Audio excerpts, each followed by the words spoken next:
Hello, everyone. Welcome to the program. And yes, I am in the very sunny Caribbean, but still coming to you live because we got a lot of news.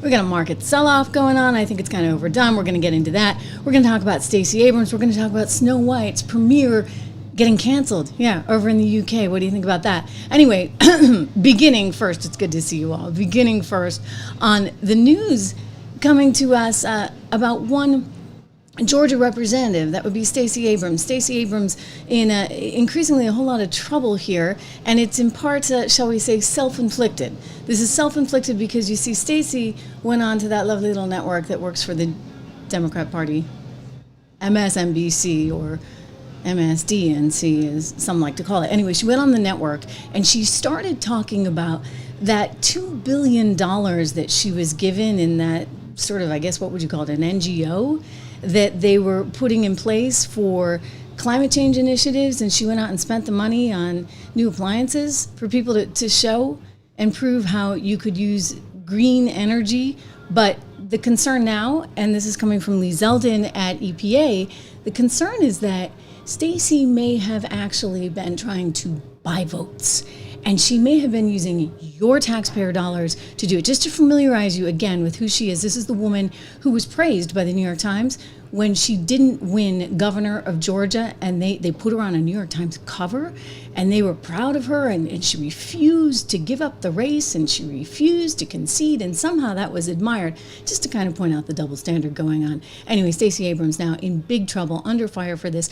Lee Zeldin coming out and saying he has announced an investigation that the DOJ and the FBI are all looking into this after she went on to MSNBC and said the following. Listen very carefully.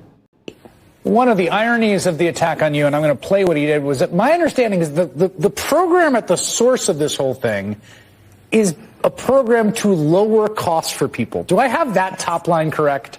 You have it absolutely right. Okay, so I'm gonna play what he had to say, and then I'm gonna ask you to explain what the program is that was such an obvious, ludicrous laugh line for the Republicans there. Take a listen. $1.9 billion to recently created Decarbonization of Homes Committee, headed up, and we know she's involved. Just at the last moment, the money was passed over by a woman named Stacey Abrams. Have you ever heard of her? Okay, so what is this organization? What is your relation to it, and what does it do? In 2023 and 2024, I led a program called Vitalizing DeSoto. We worked in a tiny town in South Georgia to demonstrate that by replacing energy inefficient appliances with efficient appliances, you can lower your cost. And in fact, we accomplished that. For 75% of the community, they got appliances that are lowering their bills right now. We had one woman who saw her electric bill cut in half from $180 to $98. That's what we delivered. And based on that program, a coalition of organizations, famous organizations, came together and said to the EPA, if we can do this here, we can do this for millions more Americans. Let us invest the money of America in lowering the cost for Americans. And the EPA said, okay, great, go for it. EPA said, great, go for it. So now, Lee Zeldin, in a statement to Fox, made just within the last 24 hours, said that he's very concerned because you're talking about $2 billion in taxpayer revenue that was used in 2024, quite conveniently, just in 2024, by a group of very unqualified people. In other words, these were people that were not very familiar with, say, how to run an organization like this. I mean, they even had to have a how to develop a budget training seminar. They were so unqualified, according, again, to one Lee Zeldin, who told Fox, quote, $2 billion in hard-earned tax dollars should not have been doled out to this organization for many reasons, especially if they don't even know how to put together a budget. The Biden EPA gold bar scheme is riddled with self-dealing and conflicts of interest, unnecessary middlemen, unqualified recipients, and massively reduced government oversight. The funds are currently frozen, and DOJ and FBI are investigating. So The question becomes then, is this a criminal investigation? We know that they're investigating. If it's a criminal investigation, then she's going to find herself in a whole lot of trouble. In other words, you can't just take taxpayer dollars and use it or repurpose it to quote unquote buy votes, which is what they fear may have really been going on here in more ways than one, right? This is very widespread. You got all these NGOs that are operating. You've got USAID, which Marco Rubio just came out early this morning and said we're ending 83% of that stuff. Zeldin's response, of course, followed what we heard just now out of Stacey Abrams. She went on to MSNBC and basically admitted that they gave out all this money. $2 billion was being granted to a group called Power Forward Communities. So a lot of concerns that there was some pretty shady stuff going on, and it was all sort of in the name of, well, we can't let Donald Trump win. Under no circumstances can Donald Trump win. I mean, Donald Trump might actually just cut off the spigot, if you would, for all this wonderful, great money flow we got going on. And we're talking about a lot of money, guys, a lot of money. I mean, billions and billions and billions of dollars, hundreds of billions when you add all this up, and then you factor in, say, Ukraine, et cetera. You factor in all the NGOs, you factor in USAID, and you got yourself one giant mess. But as I always say, you know what, you got to follow the money. So now all these things are getting exposed. And Trump's going after him. I mean, he's really going after him, and he's like, it's not going to happen. You're not going to use taxpayer dollars, hard-earned taxpayer dollars, to go and fund these ridiculous projects to just keep your people in charge.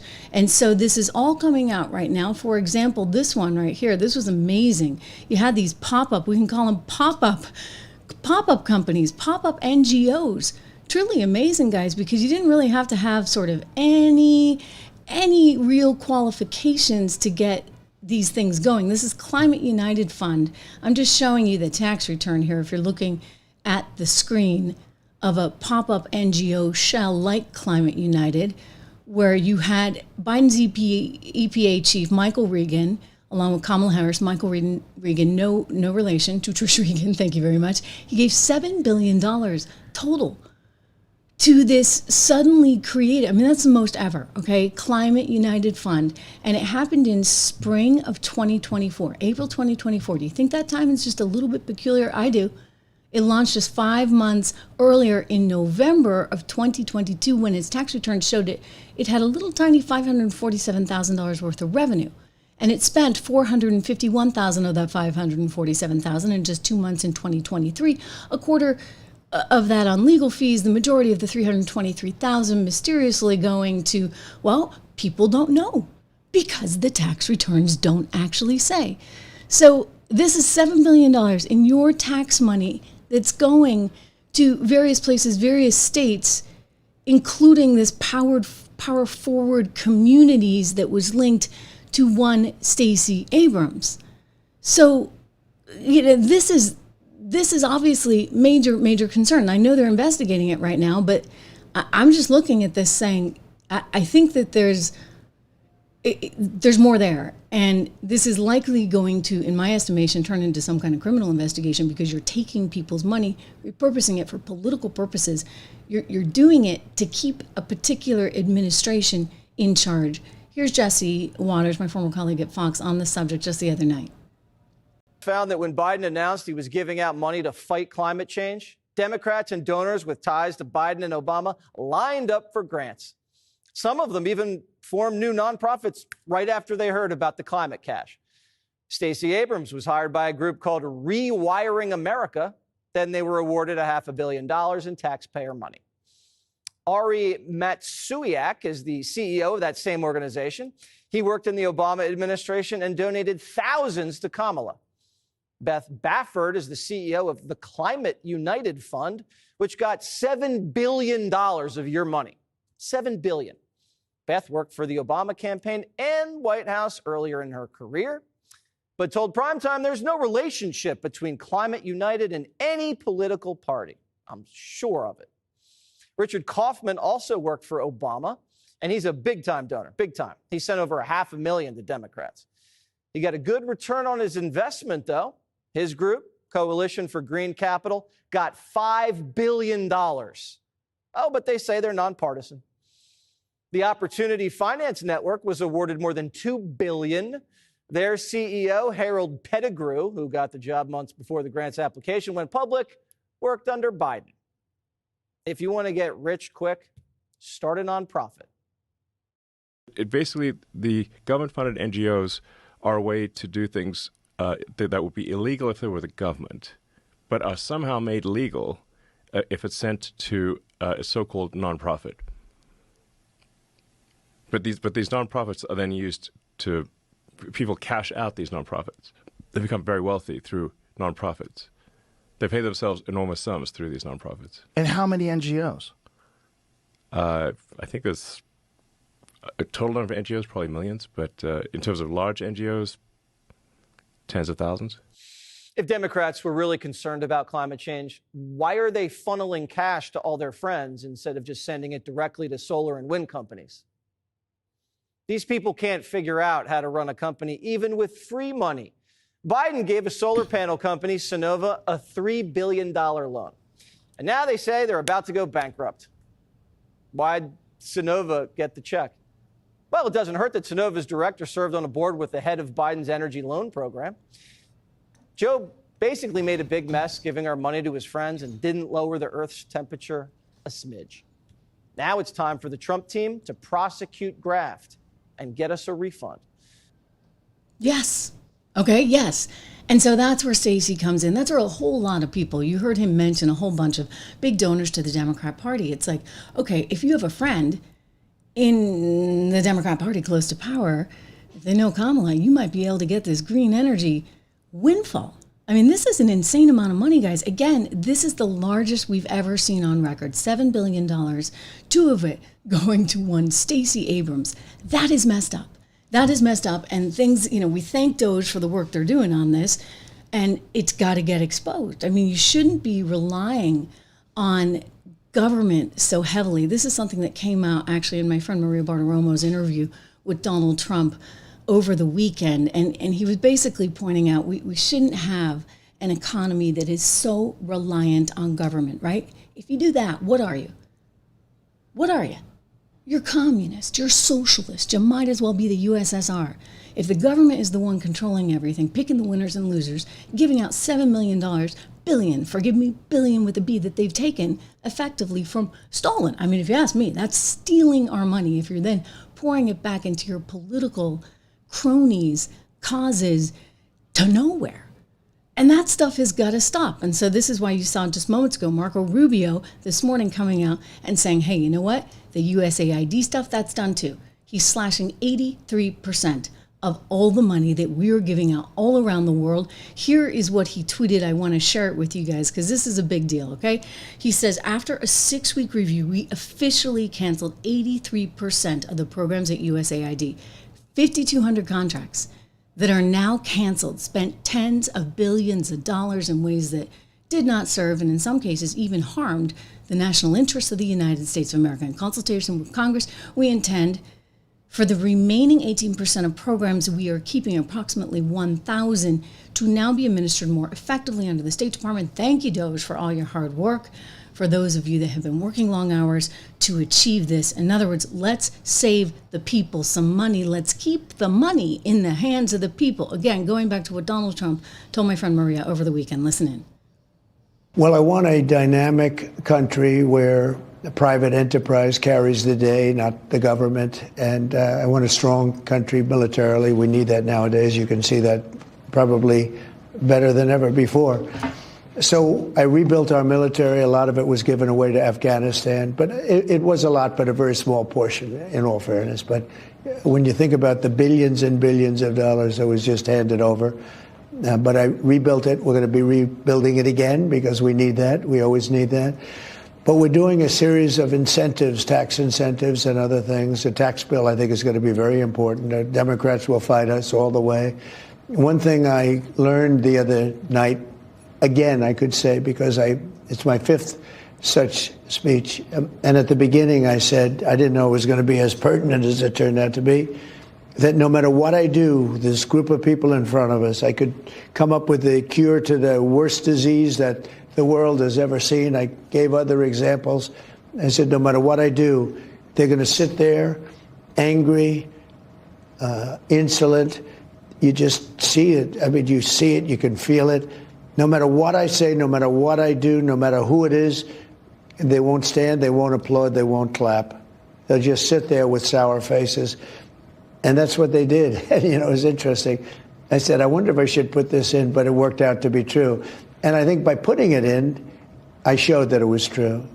And it's sad because we're doing great things in this country. This country's really got a chance to be pretty quickly great again. I think the country's got a big light over it right now. And I've been told this by even other foreign leaders. We had Modi, we had everybody. We had from France to India to about 12 that want to come in. They all want to be here. Every one of them wants to be here. We had the Prime Minister of the United Kingdom who was here, and he couldn't believe. He said the difference in terms of the feeling about the United States is very different. It feels that we're back, we're respected again. We are respected again. And in a way, we're back, and it's only been a few weeks. And right? But, you know, people are freaking out because the status quo that once was, the massive government spending, the massive government payrolls, that's all changing in real time. I mean, you get tariffs, for example, as well. And Donald Trump in that interview warned, as did Scott Bessent, the Treasury Secretary, on Friday on CNBC, like, look, it could be a little bit rough. And so what do you see? A little bit of roughness right now in the markets. And I'll tell you, of course, everybody's overreacting. This is what they do. They just can't help themselves. Jonathan, I want to go to this soundbite in just a moment from Scott Bessent, because I think it's important to, or forgive me, actually, this one's from Politico. I think it's important to understand how there's just such an effort, if you would, to always paint Donald Trump in the worst possible light. You heard it there from him.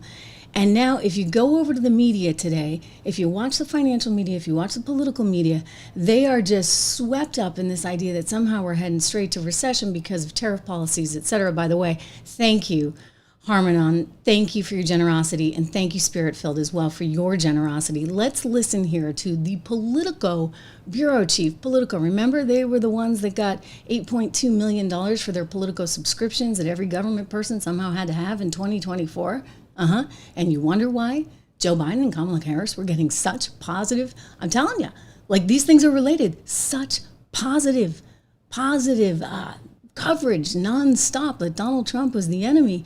Well, here's the Politico bureau chief saying, oh, the luster's worn off on Wall Street. He's wrong. They're going to say this for a day. Watch. Here.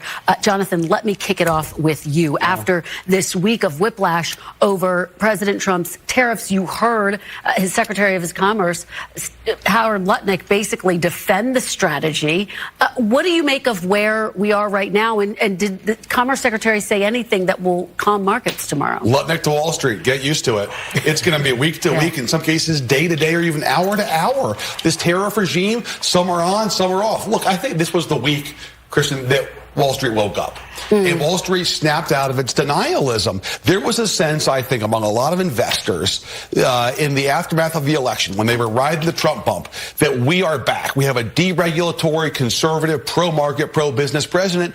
That was fantasy. That is not Donald Trump. He is not from the Wall Street Journal. He is somebody who does deeply believe in tariffs, not just on fentanyl or drug inflow. He believes fundamentally in the tariffs. He says it's the best word in the English language. And so I think this was a sort of seminal week on Wall Street, and that it's not going to change. And by the way, it isn't just the tariffs. It's also the uncertainty about Elon and the role of the federal government, because that involves contracts with the private sector. So business is paralyzed on hiring, on investing. They don't know what to do going forward. Mark, you know, it's so interesting. Jonathan, I think, hits at such an important point. President Trump has loved tariffs long before he... They love this, right? They absolutely, positively love this. Anything that they can do to paint Donald Trump in a bad environment. Look, will tariffs be hurtful to the economy? In the near term, yes, if in fact they really come into being. I mean, Howard Lutnick was on Fox earlier today saying, look, you know what, we're in this negotiation, we're serious about negotiating, but most likely this will come to a resolution. So you got to be sort of able to I'm telling you this as an investor, handled the swings, which we've certainly been able to do. I'm celebrating my 1-year anniversary, the creation of 76 Research. And it's an interesting note that, by the way, our portfolios are doing a whole lot better than the S&P today, because we've sort of structured them in a way to anticipate a lot of what is coming down the pike. And I would just say, like, everybody take a deep breath, okay? You get the NASDAQ off 4%, you get the market going crazy, in part because the media just piles on. And I always think it's really important in these moments to understand what's real, what's not. Now, you're seeing a lot of sell-off in tech, but you're seeing some stabilization in some of those good long-term companies. It's the reason why I do encourage you to go over to 76 Research, use my code word dollar, use it, get it for $1 a month to start for the first 2 months, and it goes to $9.95. Do that because I think it'll help give you some guidance. We actually have a note coming out momentarily. The portfolios, that's another animal. If you're interested in investing in portfolios, we have 3 of them there for you. And I'm just looking at for the year where we are, all top 5 holdings in each of these. There's 10 to 15 stocks in each one. Just flying, really, compared to, you think about where the regular market is. So there's been a lot of success there. But keep in mind, this is a media team that wants to try to destroy him. So they're cheerleading the market going down. And me as an investor, I want to look through that. It's like when COVID happened, right? And I said, this is ridiculous. This is positively ridiculous. There's no way that the market should be selling off so viciously, so violently. And hello, I mean, was I right or was I right? Right, I've been doing this for a while, as has, by the way, my colleague over at 76 Research, who's run billions of dollars on Wall Street for decades. And yours truly has been on the front lines of financial journalism for decades. And so we can kind of see through some of this noise. And I'm just going to point out, today is noise, so take a deep breath. I actually bought in. And you can't catch a falling knife. I'm of the belief that you buy and you hold long term. It's good to see. Oh, I do have very generous folks here. Thank you so much to all of you. Lee, thank you. New team member as well. Lee, good to have you here. And this is, look, I don't disagree. STS, in other words, STS is saying conservatives are like, hey, wait a second. You don't take our tax money and squander it. And that is what they're doing. And if it means like we're going to have a bumpy ride until it gets figured out, we're going to have a bumpy ride. Ilhan Omar is in the hot seat. Have you guys been following the story with Ilhan Omar? If you're watching this show, make sure you subscribe, by the way. You've probably seen some of this. Ilhan Omar is now sort of daring, if you would, a Texas representative to deport her, believe it or not. She did this little thing the other day. Remember, she was given this seminar on how to avoid ICE, and she did it in her own Arabic language, so we won't play too much of it. I'll just show you. It happened, for real. xildhibaanad Ilhan Omar oo dhowaan la hadashay saxaafadda. Okay. So Ilhan Omar explaining to everybody how you can avoid ICE, you have to know your rights, et cetera, et cetera, et cetera. And now, she's got this congressman, young congressman, junior congressman from Texas, who happens to be the son-in-law of a good friend of mine, Dinesh D'Souza. And he's like, this is crazy. The country would be better off if she was deported. He said something like that on Twitter.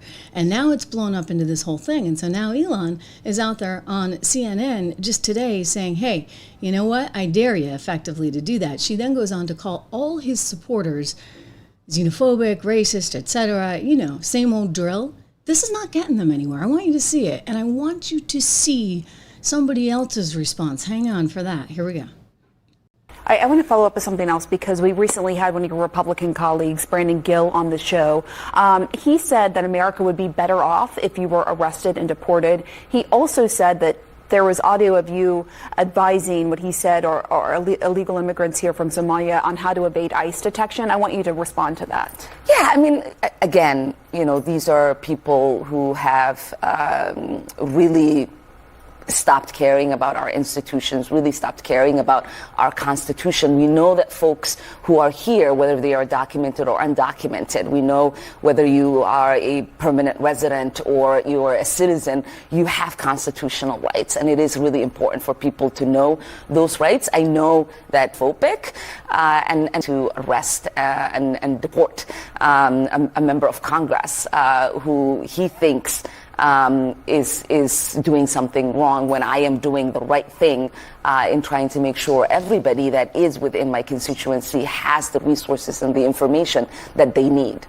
And she was democratically elected by members, by the people in her district. Yes, of course. But just to follow up very quickly, just be clear, you're not calling all of his base xenophobic and racist, right? Well, I mean, he is feeding to something. He has a petition out. He's getting donations. That's what this is all about. He knows he can't deport me. There is no grounds for my arrest. So this information is only being put out there by him for a reason, and that reason is because he has a base that feeds off of that. Okay. So in other words, short answer is yes. Yes, I'm absolutely calling his base that. And I'll tell you, this doesn't work. I want to get back to who she thinks her constituency is in just a minute, because, apparently her constituency happens to be people who are here illegally, and that's who she's trying to cater to. Similar line, right, that we heard from AOC. But first, think about what she just said, calling all of his supporters xenophobic, racist, this, that, and the other. And Van Jones, who also works for CNN, is out there saying, you know what? This isn't working. The Democrats have got to clue into the fact that this doesn't work. Watch him. Yeah. And then just lastly, Van, in terms of Democrats and where they go from here, this last week we did see them some people try to protest during the president's address, and then House leadership getting onto them, other Democrats calling them out. They still seem to be wandering around trying to figure this out. What's your take? Can we ask another question? Do I have to talk about my own party? Can we talk about Ukraine or something? No. Look, man, we're screwed. I mean, we don't know. No, Democrats don't know what to do. This is a nightmare. Somebody like Donald Trump, we thought we'd at least have Hakeem Jeffries in the speaker's chair to hold him back if we didn't have Kamala in there to do the right thing. Listen, the Democratic Party is going through a massive set of internal crises. You have a party that got trapped two ways. One, defending a broken status quo that nobody likes because they thought that Donald Trump was going to make it worse. But when you're defending the status quo, you're going to lose. And then offending most people in the country, calling everybody sexist and racist and transphobic and every other name, and then saying, please follow us. That's not a good strategy, folks. Defending a broken status quo and offending most of the country turns out is not as popular as my party thought it was going to be.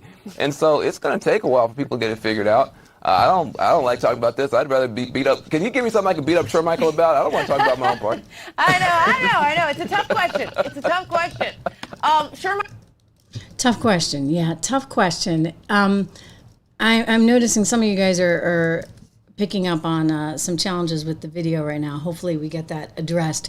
But tough question, except that, the reality is you can't continue on. You just can't continue on with this absolute, total nonsense of no policy, but just picking on the other side nonstop. It just doesn't work. I mean, or the name calling, right? This is Ilhan Omar. She's out there saying, well, he's nothing but a dumb. Well, you can read the word, right? He's dumb, and he's a horse as you know what, for somehow saying that she is not doing the right thing by her country. Meanwhile, you heard her say, right, the constituency. I find this amazing. She goes on and on about who her constituency is, and I'm starting to wonder, do they not get it? Remember this part. He had one of your Republican colleagues, Brandon Gill, on the show. He said that America would be better off if you were arrested and deported. He also said that there was audio of you advising what he said are illegal immigrants here from Somalia on how to evade ICE detection. I want you to respond to that. Yeah, I mean, again, these are people who have really stopped caring about our institutions, really stopped caring about our Constitution. We know that folks who are here, whether they are documented or undocumented, we know whether you are a permanent resident or you are a citizen, you have constitutional rights. And it is really important for people to know those rights. I know that it is red meat for his base that are xenophobic and racist to say to them that I am going to find a way to arrest and deport a member of Congress who he thinks is doing something wrong when I am doing. So again, getting back to this idea that somehow her constituents are all illegals, and she has to defend her constituents as opposed to the people who legally voted for her. Does anybody else find that a little bit troubling? Because this is what I heard echoed by AOC on NPR the other day, saying the exact same thing, effectively, that she's out there defending her constituents. And it's like, whoa, guys, like, how about defending the people that actually are here legally, that are voting for you legally? You had a recent dispute, if that's the right word, with Tom Homan, the president's Homeland Security czar, so-called. You held an online forum, a Know Your Rights forum, that he didn't like. What were you doing? What was your goal as you saw it? My job is to educate and act as a liaison of critical information to my constituents. And I was informing all of my constituents of their constitutional protections, and in particular, their constitutional protections against illegal search and seizure in the United States. Homan was upset, I suppose, because he felt that you were giving advice to people who are here illegally. Were you? I was giving advice to all of my constituents. Yeah. He said he was going to report you, or even that he did reach out to the Department of Justice. Have you heard from the Department of Justice? I have not, and I intend on reaching out to the Department of Justice to inquire. Really? What would your question be for the Department of Justice? Well, there is a member of the Trump administration who is threatening and seeks to open an inquiry, and are you going to do it? What would you learn? What do you hope to learn from that exchange? I think it's important to know where this administration stands and if they intend on using political intimidation to silence their critics. Wow. So she did send, by the way, and we talked about that last week. She did send a letter to Pam Bondi. She's asked the question. I think short answer, and I'm just going to tell her from some of my intel, is that yes, you are actually going to be charged here, because, you know, a lot of people have been charged, including one Kathy Hochul, including one Letitia James. That's what's happening. Meanwhile, you heard Donald Trump earlier say how there's just so much anger directed against him, and it doesn't matter, like he can find the cure for cancer, and they're never going to give him any credit for it. I mean, I think one great example of that would have been what you saw with that young kid, 13 years old, who's a brain cancer survivor, and he got named as a Special Secret Service agent last week. Well, now, after Rachel Maddow and Nicole Wallace came out and really just disgustingly attacked the president and the kid. I mean, it was just really, really, really uncalled for. Comcast, which is the parent company of MSNBC, is apparently trying to figure out what they're going to do with some of these rather off-the-wall talents as they try and roll this thing out, right? In a choppy market, apparently, because just look at the market today. Do you think anybody really wants to be invested in MSNBC and whatever that cable product is? You have a few things working against it. One, it's not a streaming product, unlike this, right? And even though we're dealing with some buffering issues today and this, that, and the other, look, guys, it happens, right? Especially when I'm on the road. But the truth is, we're here, it's authentic, it's real, and it's far different than, say, the packaged cable stuff that's all scripted and pre-approved, etc. But you know, they're looking at this, management anyway, and they're saying, maybe we don't need this liability anymore, especially when we got a president that really has no use for these hosts. Remember this? This happened just last week. This is a follow-up. The other night, we saw Democrats' behavior during your joint address to Congress. Yeah. Do you think it shows just how out of touch they are with the American people, especially given that 79%, according to a CBS poll, approved of your I love this guy. Who are you with? My name's Nick Gilbertson with Breitbart News. I see. I really liked your questions. Thank you very much, Mr. Sir, regarding the executive order. The answer is just, Nick, just to, and I know your name very well. Good job, you do. Thank you. Yeah, the answer is I thought it was very embarrassing for the Democrats what happened the other night. And that's not said for any other reason other than it's obvious, it's fact. Even CNN fake news said that. They came out and they said it. And worse than CNN is MSDNC, which is the worst. And the good news is very few people watch them anymore. They have lost such credibility. And frankly, what Nicole Wallace said, I've never been a fan of hers, and she's not very talented. But I'll tell you, what she said the other day about that young man is disgraceful. She should be forced to resign. And Rachel Maddow should be forced to resign. Nobody watches her anyway. I don't know if it's not possible they pay her as much money as I hear, but certainly she's lost all credibility, both of them. But what they said the other day, they should be forced to resign about that young person who is suffering greatly. Thank you, Nick. Yeah. I mean, that was pretty bad, right? That was pretty bad. Here's the kid, DJ Daniels. You know, his father spoke to the New York Post in an exclusive interview after that and said, look, DJ, really didn't deserve that effectively. And he said, quote, she needs to shut her mouth, referring to Rachel Maddow, actually, in this case, if she doesn't have anything nice to say. This lady didn't even serve time in the military. He added, I was on the USS Kitty Hawk. She does not need to put her bad energy on us.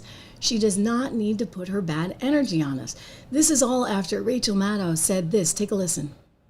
For the record, and this is disgusting, the president made a spectacle out of praising a young man who thus far survived pediatric cancer, as if the president had something to do with that. This was in the midst of him praising Doge. The Doge cuts, among other things, have cut off funding for ongoing research into pediatric cancer. Yeah. Wow. Peter, thank you very much for your commentary. Trish from Miss America. I was actually in the Miss America pageant many years ago, so it's kind of funny. I judged it a couple of years back, and I appreciate that because I'm sweating bullets out here. I'm in the Caribbean, and we don't have the studio set up, so I totally appreciate it. Thank you for the nice gesture. Anyway, that was Rachel Maddow. Okay, Rachel Maddow really kind of going places that she just shouldn't go. And it's not out of step with where the network is overall, right? I mean, because this is what this other one, what's her name? Nicole Wallace. I always forget her name. She should be like a super secret spy or something. Maybe she is. Maybe she does work for the CIA because she's so nondescript. I always forget her. So when Trump's like, oh, she's not a talent. I'm not kidding. She's not a talent. She's not even memorable, except when she says these really bizarre things, as she did in this particular case. Reminder, 1-year anniversary. Market's crazy today. We have a note coming out. You can get this all. 76 Research. Go there today. Use code word $. My gift to you. I mean, our portfolio is actually doing pretty well today. I mean, holding up in light of everything. You can see over the last year, we've really had some standouts. But I encourage you to do this because the media is going to flip out all day long and say, oh, Trump is bad, we're going to a recession, the market's chaos. And you need to be able to kind of cut through that and understand what's real, what's not.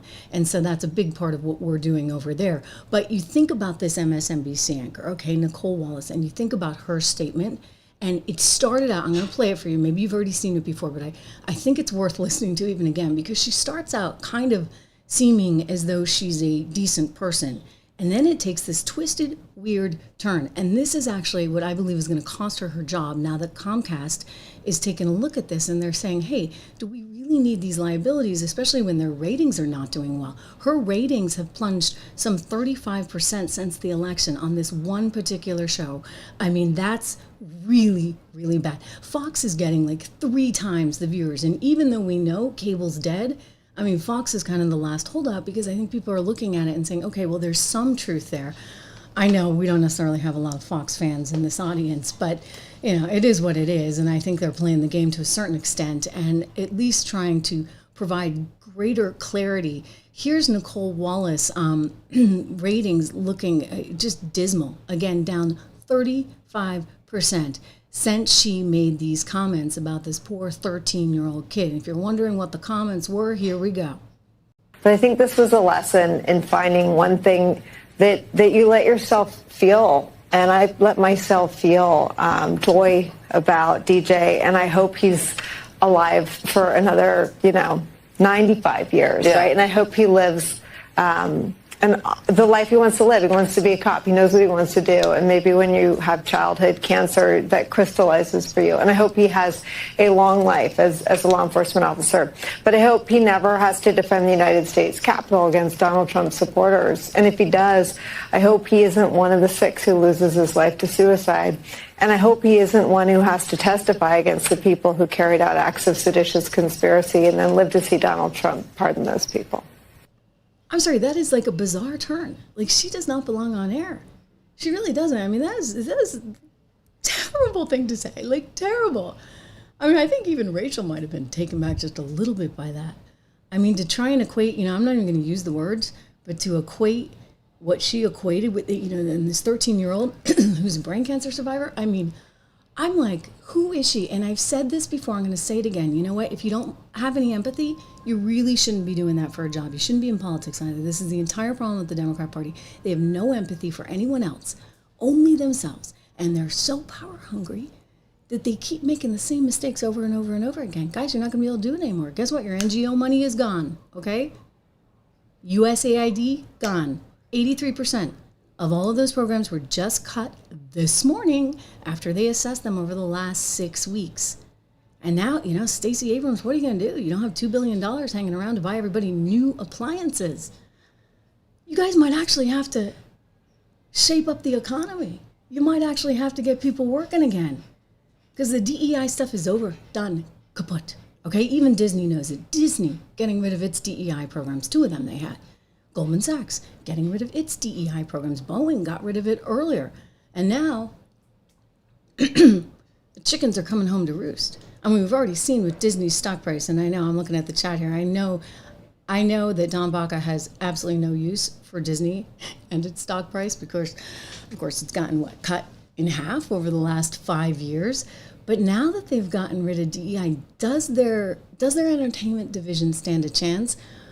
My argument on this is no, because I think you have too many people that are too wedded to a particular viewpoint, and until you really clean house, you're going to be stuck with it. But think about this. Snow White has just canceled its premiere in the UK. In London, they were supposed to have this big fancy premiere, and Disney has just canceled this thing because they're concerned about all the woke pushback and also the other side of things too, right? You get 2 actresses there who I don't believe care for each other too much. Gal Gadot, who should be Snow White. I mean, let's be honest. The mirror on the wall, I just don't get it because that mirror's lying. That mirror must be a Democrat. Just say Rachel Zegler is the most beautiful of them all. Anyway, they're not going to have this premiere, which is sort of surprising. Gonzo, right? Here we go. Look at the nice poster that they've come out with.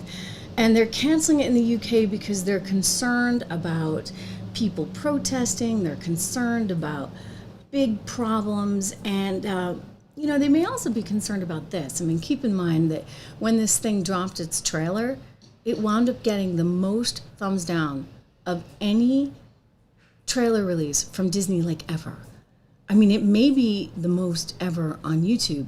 They actually had to turn off whether or not you could see the likes or the dislikes because it was disliked so often.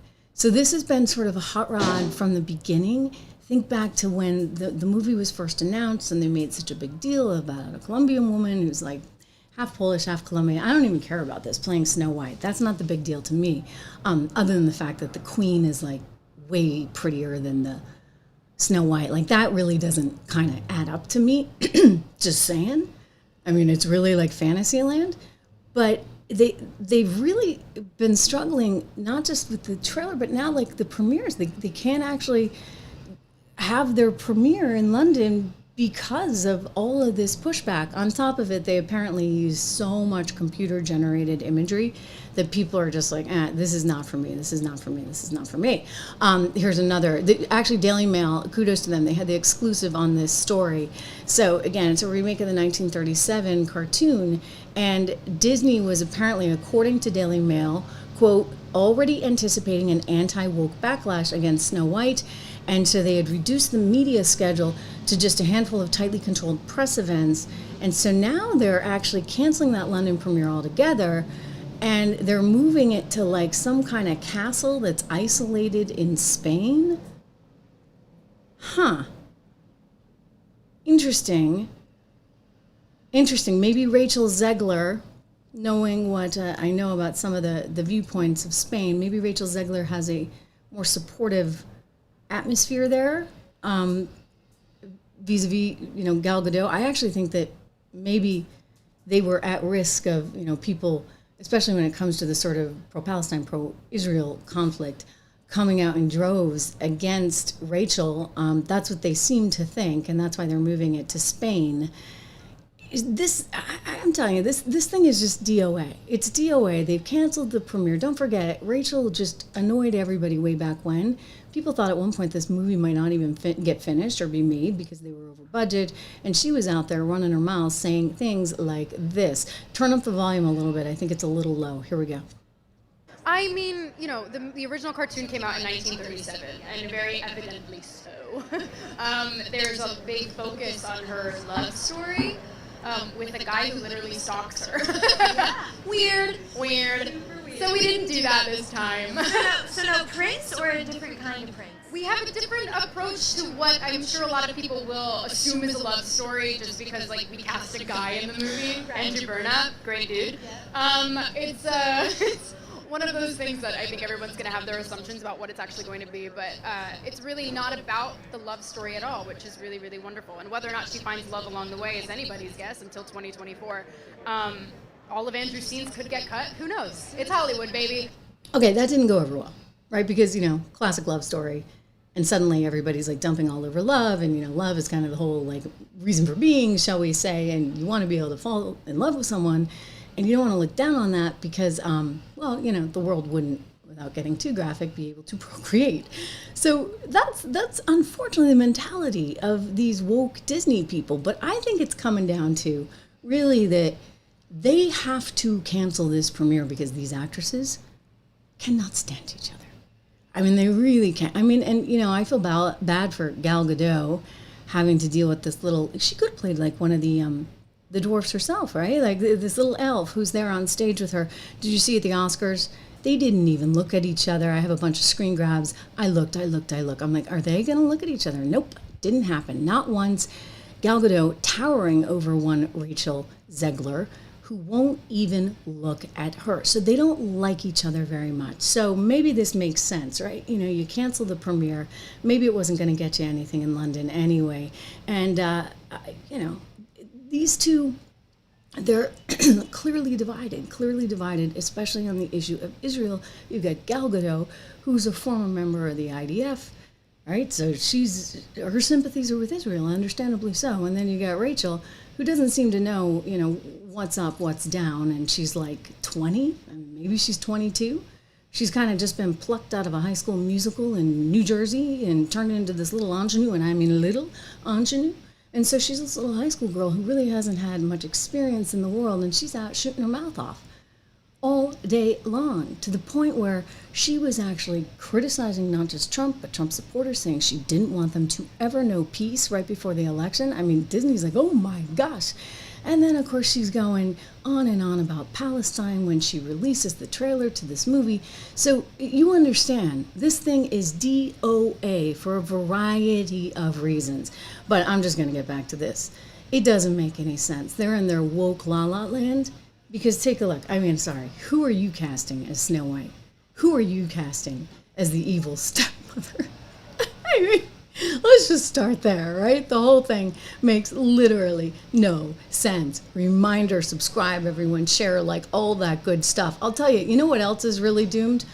Michelle Obama's marriage. Michelle Obama's marriage.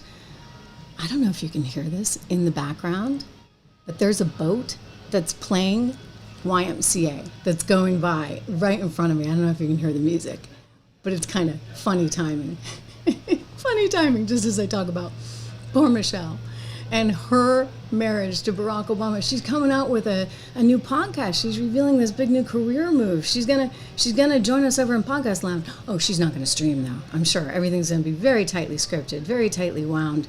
So this is her new thing. She's actually gonna do a podcast with her brother, because that Spotify one worked out so well, right? She's gonna do a podcast with her brother, and it comes amid all of these rumors about Jennifer Aniston. So bad these rumors are that Jennifer Aniston had to go on to one of her buddies' late night shows and dispel them. She broke her silence about these rumors. I mean, I know what you guys are thinking. Wait, we didn't think you liked girls. She went on the show and told Jimmy Kimmel that the rumors about her and Barack are untrue. There is no truth. I met him once. I know Michelle more than him. And I don't know. I mean, it just keeps going and going and going. And I just got to say one thing. Like, who misses an inauguration? Who, as a Democrat, misses Jimmy Carter's funeral? I mean, why did that happen? That's kind of a biggie, right? Let me fix the camera shot right here. That's a biggie. When you miss Jimmy Carter's funeral, when you're like a lifelong Democrat, like he was sort of the be-all, end-all, and you don't show up for that, and then you don't show up for the inauguration, I'm sorry. You know what? You were First Lady for 8 years. You're part of history. You need to show up for the inauguration, no matter how much you dislike Trump. I don't think it's about Trump at all. I think it's about the hubby. And, you know, Kid Rock was talking about this. He actually played for Obama when Obama won at the inauguration, even though he had no use for Obama and didn't vote for Obama. Let's listen. He told this to Jesse Waters. So is this your first inauguration? No. I was actually listening to your show a little bit before I got in the truck here, and I heard, you know, Michelle Obama's not attending. I would kindly remind her that years back, when Obama was first elected, I did not vote for him. But they asked me to play the inauguration, and I played it, and I went. Had a good time. I went for out of respect to the presidency, so I would kindly remind Miss Michelle about that. I forgot about that, and that's cool, because it's really not about the politics, it's about the office, and you got to respect it. Why isn't Michelle attending? All the other first ladies are. I don't know. She seems a little angry. She might be, I don't know. If you can't say something nice. I think we know why. Okay, so she's got a new podcast coming out that is with her brother, who she's apparently close to, but you know, we've never really seen much of the brother until now. And it's all coming as there are these swelling rumors about Jennifer Aniston.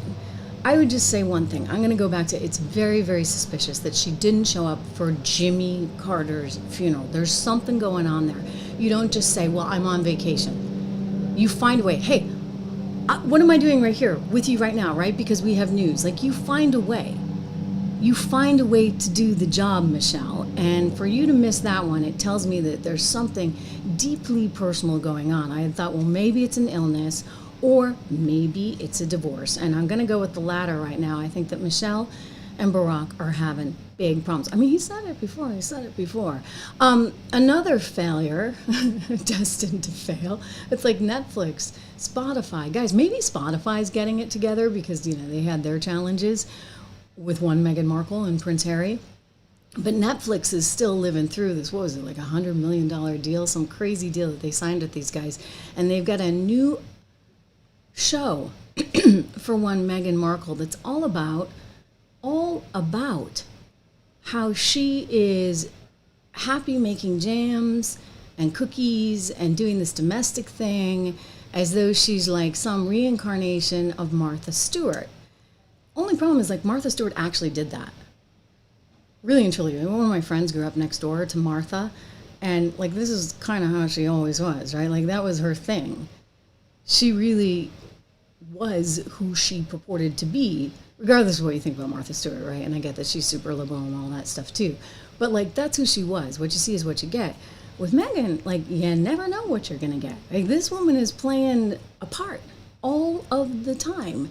And it's why none of these things are successful. I mean, the podcast was awful.